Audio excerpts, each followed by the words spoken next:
friends, and welcome to day 12 of my October Eve 2022 series. Today I'm going to be working with some Stamping Bella images and retheming them because they are not Halloween stamps, but today we're going to make them into Halloween stamps. So I took the Stamping Bella Uptown Girl Fashionista and the Sketchy Corner backdrop, and I'm going to be adding in some other Halloween-y stamps to help theme this out. So we grabbed the set of pumpkins and the Oddball Vampire Girl, but we're just going to be using her sentiment, and we're going to build out a scene to turn this little fashionista into a super glamorous vampire, kind of stalking the city at night.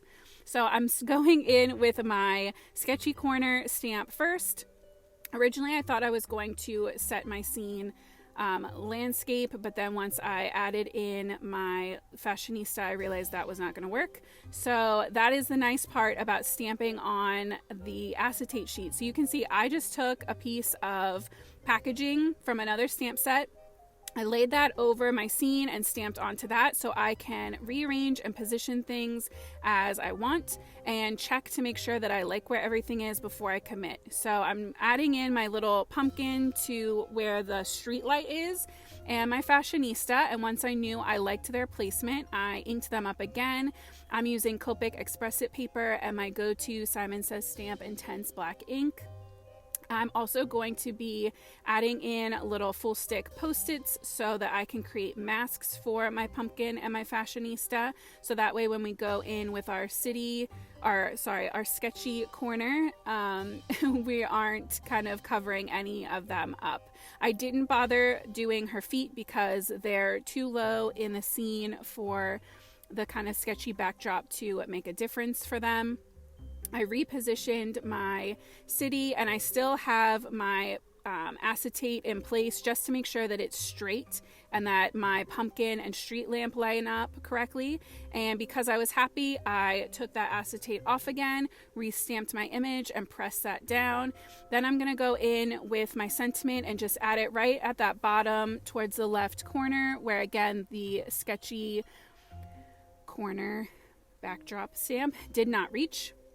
And I just love the fabulous. I thought that really fit how like fashiony and chic she looks, but would still help kind of sell the vampire feel. And the other part is she has those big giant sunglasses on, and we're going to be leaving them as sunglasses, but we're going to be creating a night scene with a very intensely dark sky, which I think will help sell the fact that she is supposed to be a little bit on the creepier vampire monster side. So to achieve this super dark sky, I did start with regular black, which I don't normally do, but I really wanted this to look super dark and dramatic. So I'm going in with the 100 black Copic all the way across the top of my little cityscape, right along the side of her, and all the way down to the road, and we're going to be filling in that whole right hand section with that black, super dark and opaque. Like I said, I just really wanted this to be very, very dark, and almost like that street light isn't casting enough glow because she's around. I don't know if that makes sense, but it just felt like if her dark presence would be kind of affecting the sky and the night around her. Or maybe this is like a town for vampires, and so they just don't have super bright lights in their street lights. So I went in with the B39 for my blue, and then to blend the black and the blue together to help that transition, I also brought in some neutral grays and just kind of layered everything so that it didn't just go from a stark black to blue. I also went in with a little bit of B97 and B91 just to create a little bit of a halo effect around that street light, but almost like the darkness is too dense for it to even, truly affect. Then I went in with a white gel pen and added lots of little stars all over. Normally I like to do that with flicking, but I just wasn't willing to mask off the street light and the city. The Sketchy Corner stamp image was just too much. I didn't want to deal. So I just went in with that gel pen. And then I started coloring in the street. And I wanted all of my colors today have very dramatic shading and shadows. So I went in with some super dark warm gray markers to create my city street. And I wanted her to have some good shadows under her feet to help ground her and help convince your eye that even though the little like cobblestones end, that it is all still part of the same street. So I went in, I'm blending that out. You can see I'm leaving some lighter areas around my sentiment just to make sure that that is very legible. And I'm going to bring in a lighter marker just right over that sentiment specifically, and then use all of my other medium and darker shades across the rest of the road.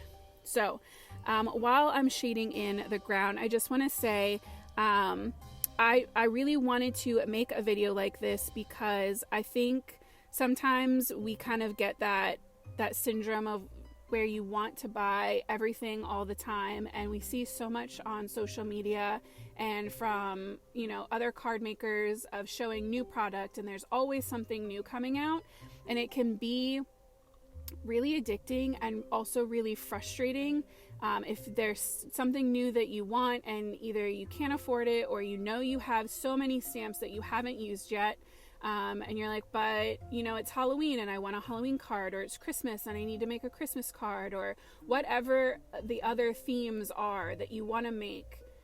If you want a new stamp set and you can get one, and we're supporting these companies, especially small businesses, obviously I vote go for it. I would.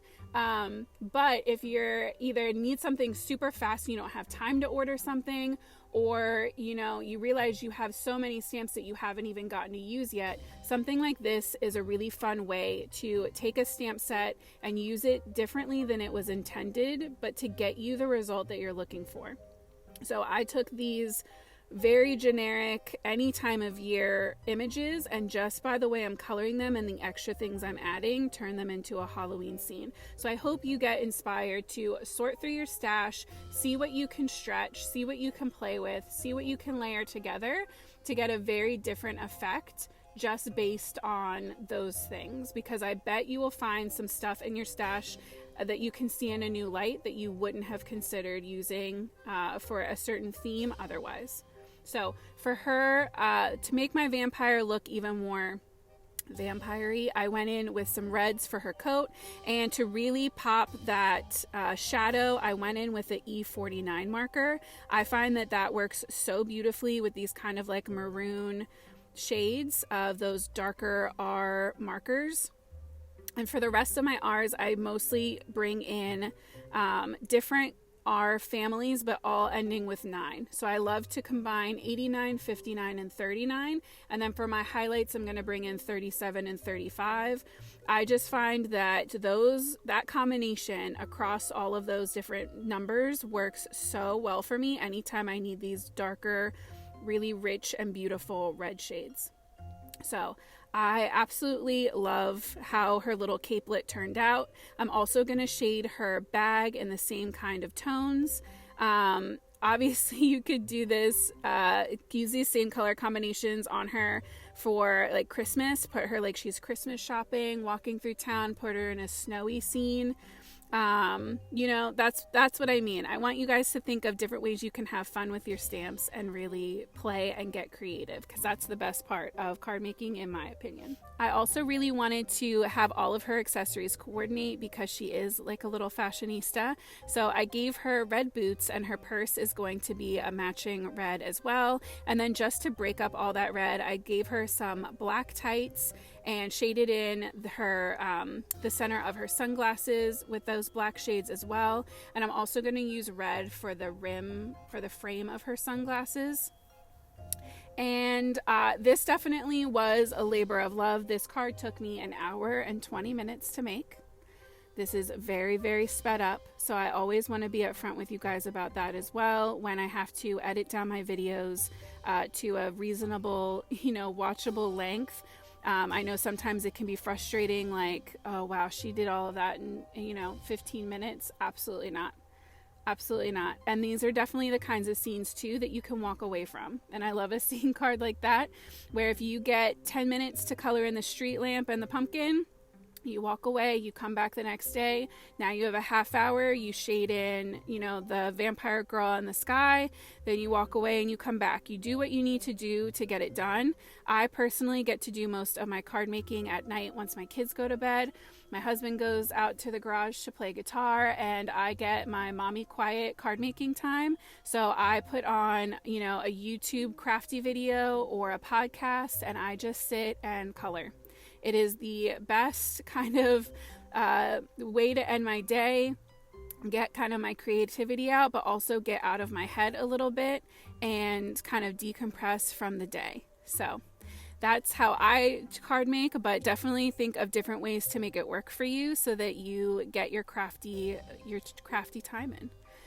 So for the buildings, I decided to kind of keep with the autumny feel, and I wanted something that would really pop against that nighttime sky. So I did go in with kind of YR goldeny orange markers, almost creating kind of a terracotta color.